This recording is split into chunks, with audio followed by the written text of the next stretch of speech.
Hello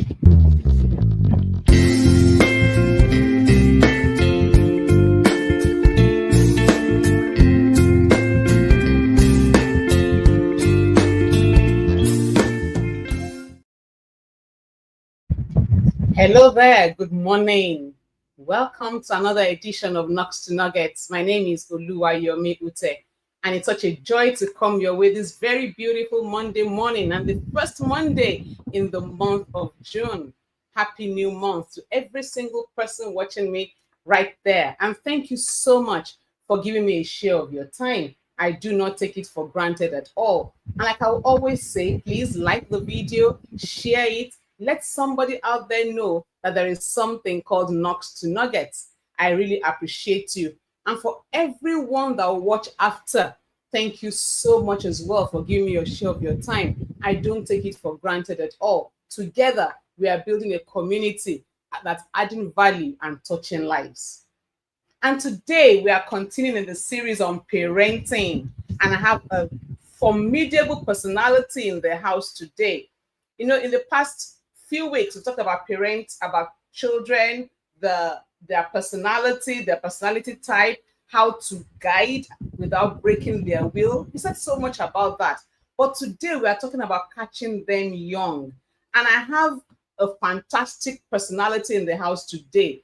If I want to read her entire profile, I'll spend the entire time trying to go through her profile. So I'll just take it in the bits. She's a multiple award winner. She's a multi-talented professional. She's a transformational coach and facilitator with John Maxwell, Beyond Success and Equip Nigeria. She's a finance and management consultant. She's a fellow of several professional bodies. She's an author. She's a UN Women Speak and Peace Ambassador. She's a minstrel with 2 fantastic albums. She's a mentor and a coach on several platforms, including Wimbase. She's a presenter on TV and radio. She's a business and conference speaker. She's a convener of conferences. She's a president of Outpour of Fragrances Initiative. She's a board member of 6 enterprises. She's a personal psychologist. Ladies and gentlemen, join me today to receive on the Knocks to Nuggets platform, Dr. Lola Odeyale Ayo-Fashida. Hey, good to have you. Good morning. Thank you so much. I'm so happy to be here this morning. Thank you for having me on your show. Thank you, ma'am. I'm so glad you could make it instead of a very short notice. Thank you so much for giving me a share of your time. I really appreciate it. Thank you, ma'am. Yeah, I'm going to just throw it at you straight on. You know, interestingly, I'd read your book before. I realized that I'd actually gotten a copy of your first book. And I'm like, oh, wow. I never knew this was the author of the book, you know. And as I thought about it and I read the book, something came to me. The Bible says, train up your child in the way that he should go. And when he's old, he will not depart from it. And your book talks about catching them young. What's your thought? What's the age to start training the child? When should we start guiding? Should we leave them when they get to their teenage years, then we start talking to them about these things? Talk to us about catching them young. How do we catch them young? Okay, thank you so much. I'm really delighted once again to be here. Yes, just like what you said, train up a child. It means that as young as a child can be, we can start training them. I actually told some people that the book, if a child of 3-year-old can read, then the child can learn. So, well, one thing I want parents to know is that children, first of all, learn by observation. It simply means that as young as they are, even being babies that we are still carrying them, they are learning, they are observing. So when do we start teaching them? It is once they are born, because they start learning. They see us do things and they are absorbing it in their subconscious. So as much as possible, as soon as you start having a child, then know that you have become a teacher. And that is when you start teaching them by what you do, because that is the first thing they will learn from. But I always say, as long as a child, as early as that child can read and comprehend, then we can begin to teach them everything that we want them to know.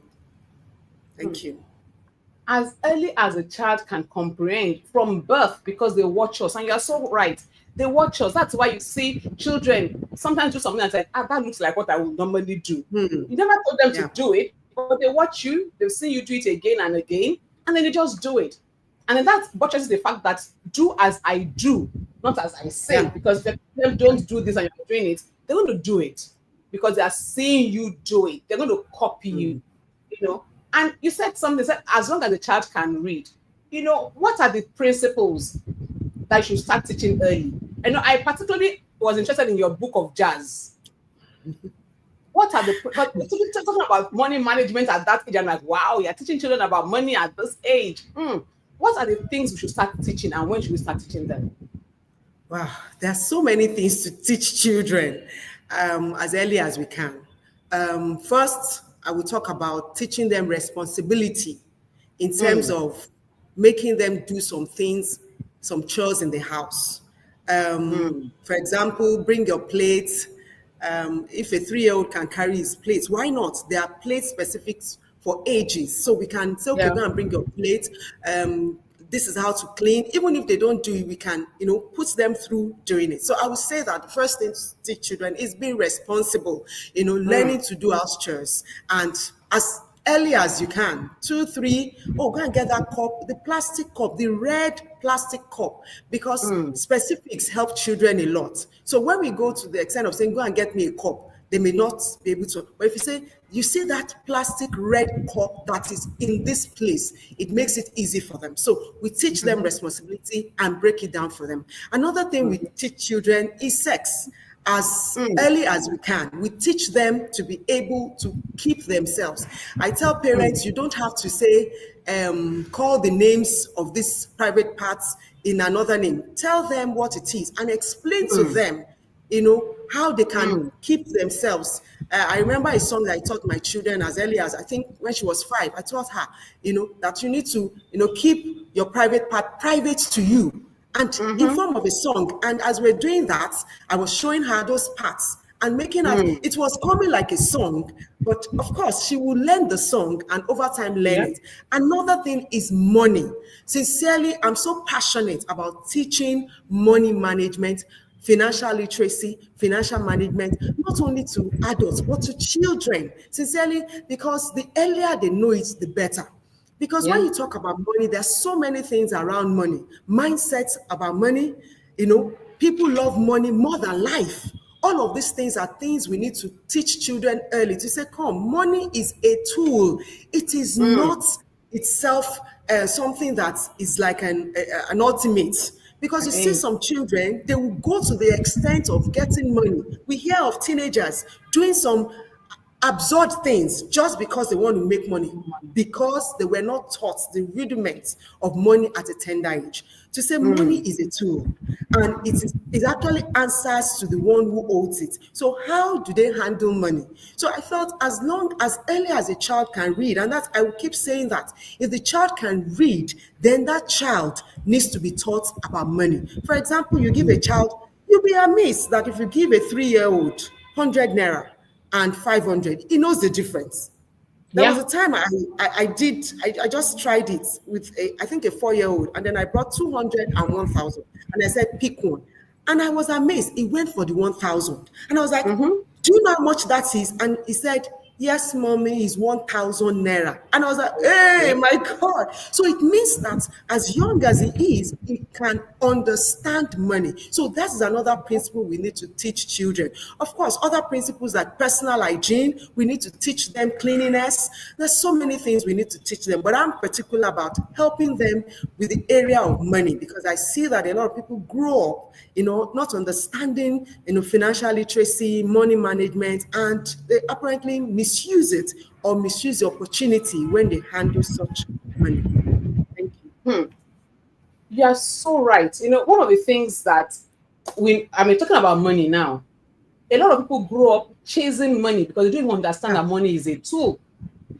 And so they can do anything for money because they don't realize that money is just a tool. They don't know how to manage money. So as money comes into their hands, they just spend it Yeah. and then they're looking for the next one. Because that's all they knew. That's all anybody ever told them. Nobody sat them down to teach them about money. Now let's come to your book about talking about the jars. Tell us about those three jars in your book. Okay. The three jars actually, how do I put it now? Just to help children understand how to manage money and how to divide their money. From book one, Bisola Visits Her Grandmother, I talked about, budget. And I would just say a little about it. Budget, I tell people, is tell your money where to go rather than wondering where it went to. A lot of people get money maybe as a result of gifts or work. Let's say for adults, the work. But for children, an auntie gives to them, or an uncle, so they get this money. And then when they get it, what do they do with it? Most of the time, you see them just spending it on candies, spending it on anything, because nobody has told them that you can actually divide your money and put them in these three jars. So those jars are save jar, which is the very first one that Bisola's grandma taught her. And the reason why she taught her that first jar is because it is wise to save, to spend after you have saved rather than save after you have spent. A lot of people spend before saving. But she taught Bisola that principle of keeping a little aside, to say you need to keep a little aside from every money that you make, whether as a result of working or as a result of gift. And I'll tell people there's so much principle around savings, around keeping a little aside. If you remember Joseph said, let's keep 20% aside every year for the next 7 years.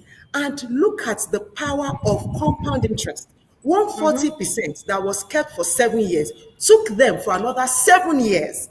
It means that that principle of savings is so important. So the first jar is save. Make sure that everything you have, take a little out of it. And when children learn to keep a little out of it, they're actually preparing for tomorrow, because there will be emergencies. Savings helps us to be able to take care of emergencies. It acts as safety net should there be eventualities. Look at when COVID came. A lot of people had to stop working. A lot of people had, slashes in their salary. But Yeah. if they had learned to save, then they were able to act as cushion for those periods. So that first jar is a jar of savings. We need to teach our children not to eat with their 10 fingers. Yorubas will say, don't eat with all your fingers. It means that you must learn to keep something aside, no matter how little. And I always tell people, teach children to keep a little, no matter how little. Some people say, it's only 500 naira. How much am I going to keep?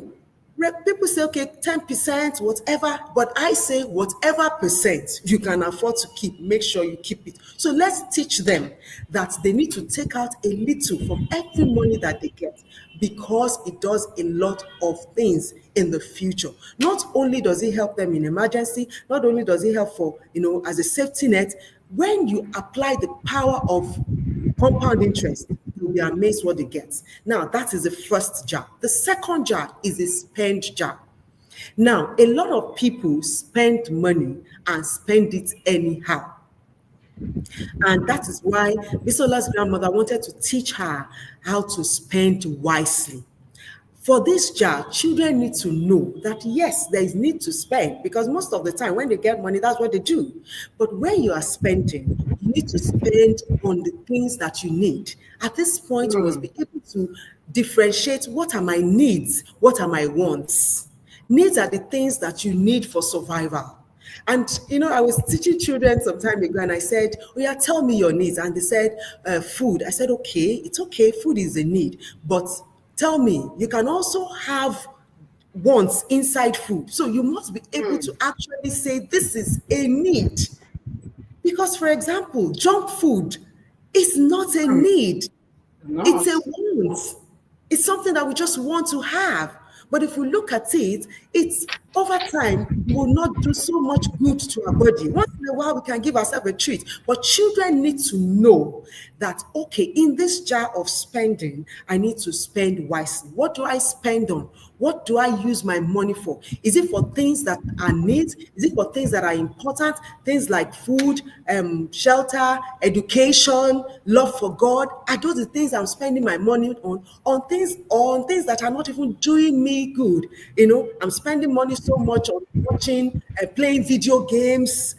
What advantage are those things going to do to you as a child? I remember a small clip I watched where they gave a child book and phone, and the child picks the phone, and rather than use the phone for education, he was using it for all sorts. And over time, the child ended up, not having a good future because he had spent all his time, just riding away on the phone. And what were they teaching? They were teaching the importance of education at that time. So it is important that when children are being taught to put money in the spend jar, they also need to know that they need to spend wisely. Now, even in that jar also, it should also teach them that if you don't have money, you shouldn't go to the extent of borrowing because you want to spend. Because if you don't spend wisely, you will end up borrowing money and you will become a slave to the lender. So it's important for children to know how to divide their money into those three jars. Now, the last jar is the jar that we call give. And I remember somebody saying, Auntie, maybe you should make it save, spend, share, 3S. But no problem, whether share, whether give. Now, that third jar, which is the jar of give, is actually to tell children that we are on this earth to be a blessing to others. Because they must also value people and value relationship, value being a blessing and helping other people. So that jar is to teach them that whatever they put in it, they can give to others to help them. For example, a child is in need in school and you have 2 biscuits. You should be able to teach the child to be able to give out of what he or she has to help another person that is in their need. Because if we don't teach them this give jar, they tend to be selfish. And if they are selfish, the world won't be a better place. They need to learn that, oh, I'm here also to help another person, even if it's just a little. So that jar is to teach them that they are on earth to actually be a blessing. Oh, I have a neighbor. I can love my neighbor as myself. My neighbor has not eaten. I can give part of what I have, even if it's just a little, to my neighbor. Oh, I need to give to people that need my help. I need to give to God in form of tithe. I need to help other people, maybe in the hospital. We can teach children at this early age to begin to have empathy for people. I remember very early, I took my children to an orphanage, and somebody said, "Why do I have to bring them here?" I said, I wanted them to see that it's a privilege for them to have a home, so that they will also want to help those that don't have that privilege. It is not that they are any better than these children. No, it is just privilege. And they are in this position so that they can learn to help. So that parent was like, wow, I never thought of this. I said, that is why I intentionally brought them here. I wanted them to know that, come, there are also children like them. Let them play together. And if they see that, oh, I can do something to these children, then let them want to help them. So it's also important for us to teach children about this gift jar. Thank you so much. Wow. Wow. I kept listening. I didn't want you to stop. You know, because when I saw the book, The Colorful Jars, it dawned on me that a lot of times when we don't train these things early, when we don't teach them early, then the children grow up and they just don't know what to do with money. And Yeah. all they think about money when they get money is to just spend the money, and what else to do about it but just spend the money. Let me ask you this. Let's talk about discipline. How do you handle discipline in children at this age? Wow, discipline is very key. I remember the first book. I said one word that is very key, even in money management, is discipline. So, discipline cuts across every principle. Now, the first thing I would say about discipline is that you yourself, as a parent, you must be disciplined. It means that if you tell your child, oh, we're waking up at this time to pray, or you have to do your chores at this time. They should also see you doing it. Because, Mm. for example, if you tell a child, oh, make sure you read your Bible, make sure you read your books, and they don't see you as a parent reading, then it will be very difficult for you to tell them, I asked you to do this, why didn't you do it? In their mind, they go, you are not doing it, you want us to do it. So to Exactly. instill discipline will be very difficult if you yourself as a parent you are not disciplined. I always tell my children that some of the reasons why I read books is because I want them to read. So I buy the books, read them, and then pass it down to them to read. So seeing that, oh, mommy has read it, what would be their excuse for not reading? So if they don't Mm. read, it's easy for me to say, why didn't you read it? Because I have led by example. So to instill discipline in children for whatever we want to do, we all ourselves as parents must be disciplined because they learn by what we do. So it's only you only have the right.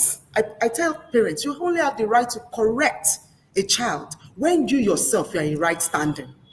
Mm. Because if you are not in right standing, yes, you might correct them, they will tell you, like a story of a child that I heard. He said, I'm kneeling down physically, but in my heart, I'm standing. You can imagine. Because to that child, he has not seen you live a disciplined life, he has not seen you live a principled life. I remember telling my daughter, I said, you come to my room is clean. So why is your room always untidy? And she was like, Mommy, I'm sorry. I said, now go and tidy the room. And I don't want that room to be untidy again. And it was easy for her to quickly go and do that. And the next thing she said, my son said, Mom, I've tidied my room. Come and check for inspection. Mm-hmm. And I went there. So as parents, to instill discipline, we all also have to be disciplined. And whatever we tell them to do, we also should do it. And I always say this to parents, please let your yes be yes, let your no be no. What does that Mm. mean? If you tell a child, if you do this the second time, I'm going to spank you, even if it's just once, spank that child. You can hold your hand and just let that child know that when you say it, you mean it. Because if you don't, then the child takes your word for granted. And then as parents, we should learn to use what I call the vitamin N. And that is the word no, the vitamin no. A lot of parents don't know how to use it, or they don't use it. They'll say, I don't want my child to suffer. I don't want this. But the Mm. truth of the matter is, they have to learn also that life is all about ups and downs. Mm. So, in disciplining your children, we need to use that vitamin no. They don't need to get everything they ask for. They don't Yeah. need to get it. We must make them understand that life is not as smooth as we want to paint it to them. Let's make them see that, come, we go through life in different phases. So parents need to just show children that, come, this thing, once I say it, it is that. And when I say no, I mean it is a no. And I always tell people, let's explain to them. Let's tell them the why, because once they know the why, then abuse will not be there. So, why am I asking you not to do this? It is because of this and this and this. Why am I asking you to do this? Is because this and this is what it will do to you. Let's tell them. Let's throw the cards. Let's explain to them. We don't need to say, don't do that, and we keep quiet. Why? Because the Mm-hmm. kids are so curious. The next thing is, Yes. why? But if you explain to them why, even I tell people when you're selling anything or doing anything, once people understand the why, then they accept it. So let's explain to them, oh, this is why. I remember when I wanted to spank my child, I said, do you know why I'm beating you? And I explained to him that this is why I'm beating you. You have done something that is not right. And for you as a leader, because I tell them you're leaders as young as you are, as a leader, you need to do what is right. And when you do what is wrong, then there is punishment for it, there is discipline Consequence. for it. So we need to be able to explain to them, that there are consequences for their actions. And we as parents should live the life that we want our children to. Once we do that, to discipline them will be so easy. And I tell people, please don't go to the extent of, giving, I don't know how to put it, punishment that is so absorbed, beating to the extent that Mm-hmm. you're lacerating their bodies. No, Simple, simple things. For example, denying them of some things. Go and face the wall, go and do this. Sometimes I'll tell them, okay, be saying, I will not do this again. I will not do this again because I'm a great child. I will not do it again. You know, by the time they're saying that, it continues to enter into their subconscious and it continues to help them to become better. So as parents, we need to live principled life to be able to discipline our children. Thank you so much. Wow, that was a beautiful way to say it. As parents, we need to live principled life to be able to discipline our children. It has to be do as I do, not just as I say. Thank you so, so much. I mean, it's been fun having you. I can go on and on, but I'm so conscious of your time. Let me take Thank you, from you ma'am. your last words to parents. And but before then, are your books available in the bookshops? Where can we get them? Okay, thank you, ma'am. My books are available at booksellers, Roving Heights, Page Bookstore, Quintessential Bookstore. Also, they're available on Amazon. They're available on Seller. Okay. Thank you so So, much. So, guys, my last everyone should words. just get a copy. Yes, yes. Okay, I would say that for parents, our home, our children, is actually our first work, is actually our first ministry. I always say it as a parent, you're a teacher, you are everything, a nurse, a doctor. So we as parents, we should continue to develop ourselves, continue to learn how to be better parents. Because you see people, they don't even, they just immediately they have children, they just go to grandma, or as soon as they are ready for school, they just push them to school. No, we are the ones to teach these children first. The family, the home is the first school of every child. So as parents as well, let's learn how to parent well. There are courses, trainings, books that we can read, and also live a principled life.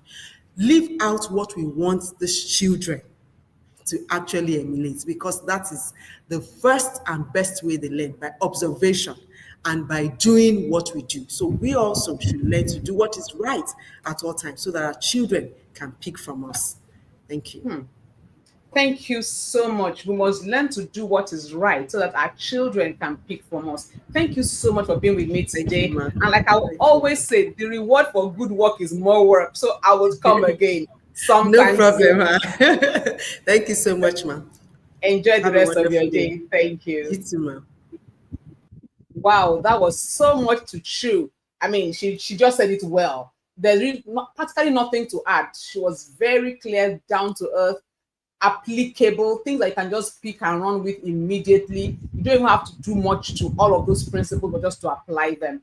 I mean, it's been wonderful having her on this program, and I'm glad that we actually had her to add so much value to what we're doing on Knox to Nugget. And for everyone out there, whether you are a parent biologically or you are a guardian, once there's one child that's looking up to you, you're a leader of that child.